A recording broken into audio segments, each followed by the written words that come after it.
নতুন একটা সাবান কিছুদিন ব্যবহার করার পরেই ছোট হয়ে যায়, নরম হয়ে গলে যেতে থাকে।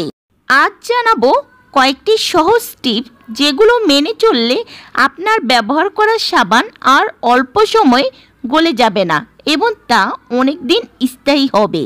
সো ভিউয়ার্স, সাবান যাতে অল্প সময় গলে না যায় এবং দীর্ঘস্থায়ী হয় তার কিছু টিপস। প্রথম টিপস যেটা, সাবানকে শক্ত রাখতে গরম পানি একেবারে সাবানের কাছে নেওয়া যাবে না, কারণ গরম পানি সাবানকে দ্রুত গলিয়ে ফেলে।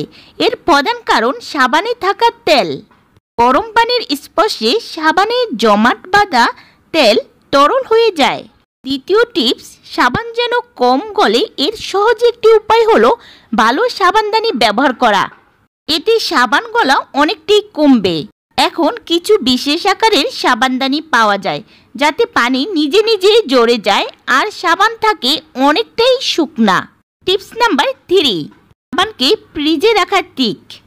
এটা শুনে অদ্ভুত লাগলো, নতুন সাবান কয়েক ঘন্টার জন্য ফ্রিজে রেখে দিলে তা অনেক শক্ত হয়ে যায়। শক্ত সাবান সহজে গলে না এবং অনেক দিন পর্যন্ত টিকেও যায়। টিপস নাম্বার 4, সাবানের সঙ্গে পানি জমতে দিবেন না। প্রতিবার ব্যবহারের শেষে সাবানটি ভালোভাবে জড়িয়ে নিন।